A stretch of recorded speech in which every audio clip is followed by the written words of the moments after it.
नमस्कार, स्वागत है आपका न्यूज़ ज़रा हटके में और मैं हूं आपके साथ सुजीत कुमार। चुनाव का बिगुल बज चुका है और सारी तैयारियां शुरू हो चुकी है राजनीतिक पार्टियों के बीच और भगदड़ दोनों तरफ चल रहा है। तो आज लेकिन हमारे साथ जो शख्स हैं वो बहुत ज़बरदस्त राजनीतिक पृष्ठभूमि से आते हैं, जिनके पिता सामाजिक आंदोलन के प्रणेता रह चुके हैं। तो चलिए मिलते हैं पूर्व मंत्री, सांसद और वर्तमान विधायक और प्रधान महासचिव राजद आलोक मेहता जी। जी नमस्कार सर, स्वागत है आपका न्यूज़ ज़रा हटके में। सर, चुनावी बिगुल बज चुका है और अभी तक सीटों का तालमेल का कुछ फाइनल नहीं हुआ और पार्टियों में भगदड़ चल रही है। महागठबंधन में तो ज़बरदस्त भगदड़ चल रही है, तो क्या कहना चाहेंगे, कैसे सर चुनाव होगा? कहाँ भगदड़ जब चल रही है? महागठबंधन नेगोशिएशन चल रहा है पार्टियों के बीच और जल्द ही समझौता हो जाएगा। लेकिन अभी सर जैसे आपके रालोसपा, उसके पहले मांझी, दोनों में मतलब इतने लंबे समय से ये लोग सर साथ चल रहे थे और अचानक से एनडीए के पाले में चले गए। देखिए, हम लोग लंबे समय वाले ही लोग हैं। हम लोग बहुत अस्थायी समझौता नहीं करना चाहते हैं, न करते हैं। राष्ट्रीय जनता दल एक सामाजिक न्याय और धर्मनिरपेक्षता के सैद्धांतिक पृष्ठभूमि की पार्टी है। हम सिर्फ चुनाव जीतने, विधायक बनने बनाने और मतलब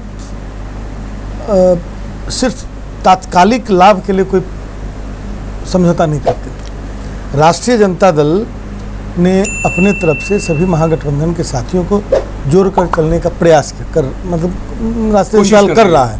हाँ, तो आप जानते हैं कि बहुत जैसे जो स्थिति होती है, स्थिति परिस्थितियों के हिसाब से नंबर ऑफ सीट्स की उपलब्धता के आधार पर और जो आज के का सिनेरियो है, इन सारी चीज़ों को देखकर सीट का निर्धारण और बंटवारा होता है।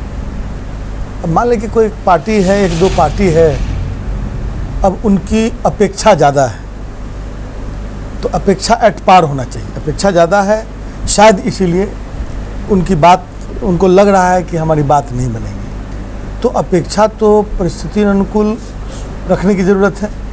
तो सर, आप क्या कहना चाहेंगे, ये जो दोनों का जो मोह भंग हुआ है, ये सीटों के बंटवारे के कारण ही मेन मुद्दा है? मुझे पता नहीं कि मोह भंग हो गया, मैं एक दो इक्का दुक्का बयान देख रहा हूँ। नहीं, अभी तो इन्होंने लेकिन राष्ट्रीय जनता दल समग्रता की पार्टी है। राष्ट्रीय जनता दल में सभी पिछड़ा, दलित, अल्पसंख्यक और उच्च वर्ग के भी गरीब लोग, सारे लोग इसके समर्थक रहे हैं।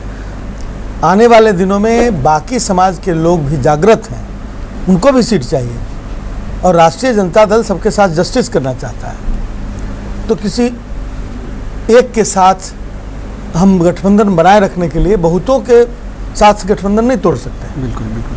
अच्छा सर, एक चीज़ और, राजनीतिक गलियारों में एक चर्चा है कि मुख्यमंत्री का विवाद था जिसके कारण रालोसपा आज विरोधी बयान देना शुरू कर दिया और ऑलमोस्ट वो बाहर जा चुका है। तो देखिए उस पर मैं बहुत टिप्पणी करना नहीं चाहता था, लेकिन अब आपने छेड़ दी है बात तो मैं आपको बताता हूँ कि मुख्यमंत्री की बात तो 10 साल से चल रही है।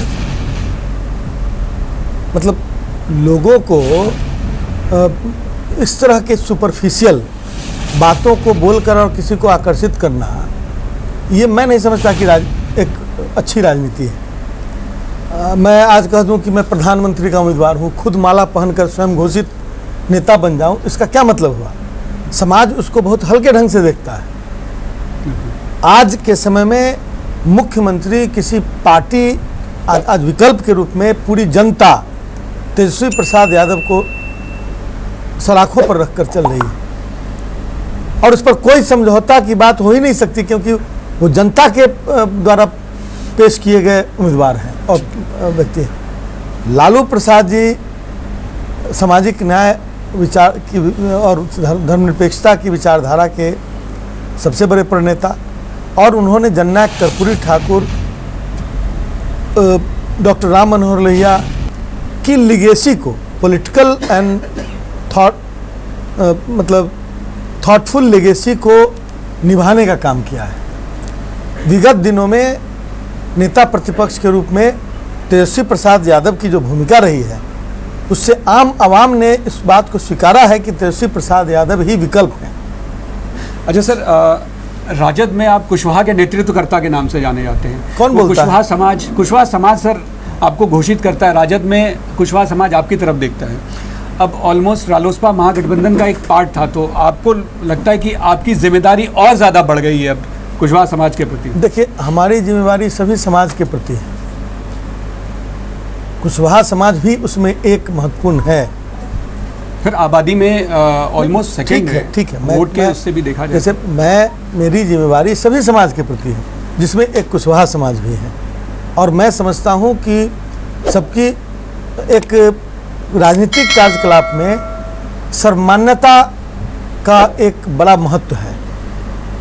मैं उस समाज में पैदा हुआ हूँ, मुझे गर्व है कि मैं जगदेव बाबू के समाज के अपने पिता तुलसीदास मेहता के समाज सामाजिक मैं बता रहा हूँ, उनके समाज में मैं पैदा हुआ, उनके घर पैदा हुआ, ये मेरा सौभाग्य है। बिल्कुल। लेकिन उन्होंने जो मुझे सोच दी है कि समाज के सभी वर्गों को मिलाकर आगे बढ़ने की ज़रूरत है, तभी ये एकता बनेगी, और तभी जिस उद्देश्य के लिए इतने आंदोलन चले, डॉक्टर राम मनोहर लोहिया से लेकर जननायक कर्पूरी ठाकुर तक, बिहार की धरती पर जिन लोगों ने समाजवादी आंदोलन को अंजाम देने का काम किया, और उसके बाद के दिनों में जननायक कर्पूरी ठाकुर उसके वाहक रहे और लालू प्रसाद जी ने उसको ज़मीन पर उतारने का काम किया, ये तमाम जो चीज़ें हैं ये हमारी बहुत बड़ी लिगेसी है। और ये सिर्फ एक व्यक्ति नहीं, एक विचार और एक जमात की लिगेसी है। अब हमारे मन में तो यही है कि कुशवाहा समाज मुख्य धारा का हिस्सा बने। अब कुछ लोगों का प्रयास होता है कि कुशवाहा समाज का अलग बथान बना दें। अरे भाई, तराजू के दो ही पलड़े होते हैं, बिल्कुल। या तो इस पर चढ़िए तो पलड़ा झुकेगा, या इस पर चढ़िए पलड़ा झुकेगा। और तीसरी जगह बटखारा यदि बाहर रहे, तराजू से बाहर, तो उसका क्या महत्व है? अपने बखूबी तो कुशवाहा को महत्वहीन बनाने का वो जो प्रयास है वैसे दलों का, जिनकी अनावश्यक अपेक्षाएं बहुत ज़्यादा है और क्षमता है ही नहीं, जो लोकसभा चुनाव में दिखलाई पड़ गया, तो वैसे लोगों का यह प्रयास जो है ये कुशवाहा समाज को घाटा पहुंचाने वाला और उसको राजनीतिक लाभ से दूर रखने वाला प्रयास है। आप याद कीजिए कि 2005 में 1995 में पहली बार जब मेरे पिता तुलसीदास मेहता जी पार्लियामेंट्री बोर्ड के मेंबर थे, तो उन्होंने कुशवाहा समाज को पहली बार इतिहास में 17 टिकट मैंने दिलवाया था। वो तो उनके कंसेंट से सारे टिकट दिए गए, और 17 में 15 लोग जीते। 15 लोग सिर्फ कुशवाहा के वोट से तो नहीं जीते, नहीं। राष्ट्रीय जनता दल का व्यापक आधार है, उसमें सभी समाज के लोगों ने वोट दिया। वह एक आंदोलन था, उसका हिस्सा बने और वो समाज जीता। उस समय 11 मंत्री लालू प्रसाद जी और तेजस्वी प्रसाद राबड़ी जी के मंत्रिमंडल में बने। मैं बताना चाह रहा हूं कि हम उस इतिहास को भुला जाएं कि जिस सरकार में बीपीएससी का मेंबर केशव प्रसाद कुशवाहा बीपीएससी का मेंबर पहली बार बनाया गया। क्या हम लोग उस इतिहास को भुला दें कि सत्यनारायण प्रसाद बिहार के पहले वाइस चांसलर लालू प्रसाद जी द्वारा बनाए गए? और ये तमाम चीज़ें जो इतनी बड़ी संख्या में मुख्य धारा में लोग शामिल हुए, यह तो उपलब्धि है राष्ट्रीय जनता दल की। आप पहले बता दीजिए बायोडाटा कि इतने दिनों में आपने क्या कुशवाहा के लिए किया? आप तो बड़े बड़े पद पर रहे, केंद्र में मंत्री रहे, विपक्ष के नेता रहे। आपका बायोडाटा में एक नाम दो नाम जुड़ जाए तो बड़ी बात है, सिवाय इसके कि उस नौजवानों को मतलब प्रलोभन देकर और पीछे पीछे घुमाना, मुख्यमंत्री बन रहे हैं और इतना टिकट बांट रहे हैं 2-2 साल से टिकट के लिए। मैं कह रहा हूं कि इस तरह के प्रयास से जो समाज है उसको काफ़ी घाटा पहुंचता है। अपेक्षाएं आप आसमान पर चढ़ा दीजिए। कोई एक व्यक्ति और एक जाति की सरकार बन सकती है क्या बिहार में? ये कौन सा अतार्किक बात लेकर जनता के बीच में आप भ्रम फैलाने की कोशिश कर रहे हैं? आप जब तक मिलेंगे नहीं किसी के साथ, जब तक जाति से जमात नहीं बनाएंगे, आप सरकार कैसे बनाएंगे? बिल्कुल। तब फिर मुख्यमंत्री का सवाल कहाँ उठता है भाई? हमको इन बातों के प्रति बीच में रोकना चाहूँगा। आपने ऑलमोस्ट कुछ सवाल का अगला जो सवाल आ रहा था उसका जवाब दे दिया। एक्चुअली एक मेरे पोर्टल पे कुछ सवाल आए थे, वो कुशवाहा ग्रुप और कुशवाहा समाज से, तो एक सवाल वही था। आपने खुद अभी सर जवाब दे दिया कि इतने सारे लोगों को उस समय टिकट मिला, मंत्री बने, तो वो अगला दौर क्या इस चुनाव में आने वाला है? देखिए, कुशवाहा समाज अपने आप में एक न्यायप्रिय समाज है। अब उसमें कुछ लोगों को हम स्टिमुलेट करके और उसको गलत जानकारी देके। हमारा यही कहना है कि आज डेमोक्रेसी है, हम संख्या का महत्व है, हमारा पॉपुलेशन, हमारे समाज का पॉपुलेशन यदि है तो बाकी समाज का भी पॉपुलेशन है, सबको हिस्सेदारी उनके पॉपुलेशन के हिसाब से। यही तो हम लोग पहले से भी मांग रहे हैं। हम लोग तो आरक्षण की भी मांग उसी आधार पर कर रहे हैं कि भाई जिसकी जितनी हिस्सेदारी उसकी उतनी भागीदारी, जिसका जितना पॉपुलेशन उसके हिसाब से दे दो। राष्ट्रीय जनता दल सभी समाज और जाति की पार्टी है और इसकी अपनी सीमाएं हैं, इसको भी अपना सेंस ऑफ जस्टिस रखना है। दूसरे दलों से जो हमारा गठबंधन होगा वो दल राष्ट्रीय दल है, कांग्रेस राष्ट्रीय दल है, वामपंथी साथी हैं, हम सम्मान के साथ लेकिन आपको ये तो समझना पड़ेगा हमारी परिस्थिति कि हमारे पास सीट की संख्या कम है और चुनौतियां बड़ी हैं। आप भी यदि हितैषी है, आप भी सोचते हैं कि ये ताकतें जिन्होंने देश पर बिहार में 15 वर्षों से और देश में पिछले 7, 8, 10 वर्षों से 8 वर्षों से जो किया है वो उचित नहीं किया, जनता के साथ धोखा दिया, किसानों के साथ जाति की, यहाँ के मजदूरों के साथ जाति की, तो फिर आप हमारे साथ खड़े हों। लालू प्रसाद जैसे करिश्माई छवि अभी सशरीर आपके साथ यहाँ पर ना होना, उनकी कमी आपको लगती है कि कोई पूरी कर पा रहा है? देखिए, लालू प्रसाद जी के द्वारा किए गए कार्य, उसकी ही इतनी ख्याति है, उसका ही इतना प्रभाव है कि उनके यहाँ रहने और न रहने से बहुत फर्क नहीं पड़ता। वो चीज़ें वोट को कभी प्रभावित नहीं करेंगी।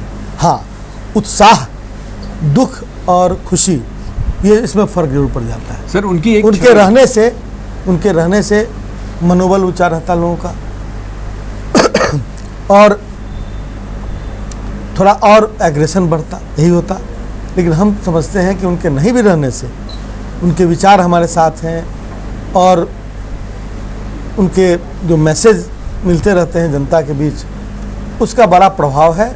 और यह चुनाव हम पूरी मजबूती के साथ, एकजुटता के साथ लालू प्रसाद जी के विचारों पर ही आधारित होकर हम इस चुनाव को मजबूती से लड़ेंगे और जीतेंगे। सर, अंतिम सवाल, आपको क्या लगता है कि महागठबंधन कितने सीट लेके इस बार सरकार बनाने वाला है? देखिए, हम अनावश्यक दावा नहीं करना चाहते हैं। जनता जनार्दन इन चीज़ों का हिसाब बहुत पहले नहीं देती है, समय पर निर्णय लेती है। और हमें पूरी उम्मीद है बिहार की आवाम से कि इस कोरोना काल ही नहीं, उसके पहले भी राष्ट्रीय जनता दल को भी 15 वर्षों को लोगों ने देखा है जिसको बदनाम करने की कोशिश की गई। और ये 15 वर्ष शिक्षा व्यवस्था ध्वस्त, स्वास्थ्य व्यवस्था ध्वस्त, बेरोजगारी आसमान छू रहा हो और जो अर्थव्यवस्था है वो ज़मीन छू रहा हो, तो फिर पिछले 15 वर्षों को कोसने के बजाय इनको यह बताना चाहिए कि इन 15 वर्षों में इन्होंने क्या किया। आरक्षण समाप्त हो रहा है, संविधान की धज्जियाँ उड़ रही हैं।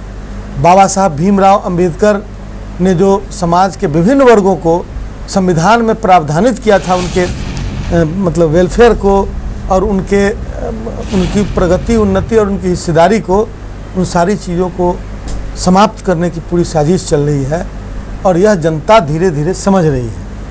तो मैं समझता हूँ कि इसका जवाब जनता दे देगी कि हम कितने सीटों से और कितने बहुमत से उनको हराएंगे। और हमें पूरी उम्मीद है और जनता पर भरोसा है कि हमारी पार्टी पूर्ण बहुमत के साथ जीत कर और बिहार में जनता की सरकार बनाएगी और जनता के बीच जो समस्याएं हैं जिसका अध्ययन अनवरत हम करते रहे हैं और जिन समस्याओं पर हम हमेशा पार्लियामेंट और असेंबली में सवाल उठाते रहे हैं, उन सवालों को के समाधान की दिशा में हम सरकार में आने पर आगे बढ़ें। सर, जिस तरह से आपने अभी बिल्कुल दावा किया है सरकार बनाया, तो क्या मैं अपेक्षा करूं कि 2 महीने के बाद मैं कैबिनेट मिनिस्टर आलोक मेहता जी के साथ बैठूंगा इंटरव्यू लेने के लिए? ये डिस्क्रिशन होता है मुख्यमंत्री का जी। सबसे पहले तो शादी हुई, उसके बाद बच्चा होगा, मतलब उसके बाद क्या होगा, है ना, ये इन सारी चीज़ों पर बहुत मैंने इस तरह की बातें करना मैं उचित नहीं समझता। और ये स्थितियाँ परिस्थितियाँ होती है, उस पर सारी चीज़ें हो जाती हैं। तो मैं मैं हवा महल नहीं बनाना चाहता। धन्यवाद। Thank you so much. ये थे हमारे साथ पूर्व मंत्री आलोक मेहता जी, और मैं कामना करता हूँ इनकी सरकार बने और 2 महीने के बाद फिर हम सर से मिलेंगे इंटरव्यू के लिए। धन्यवाद।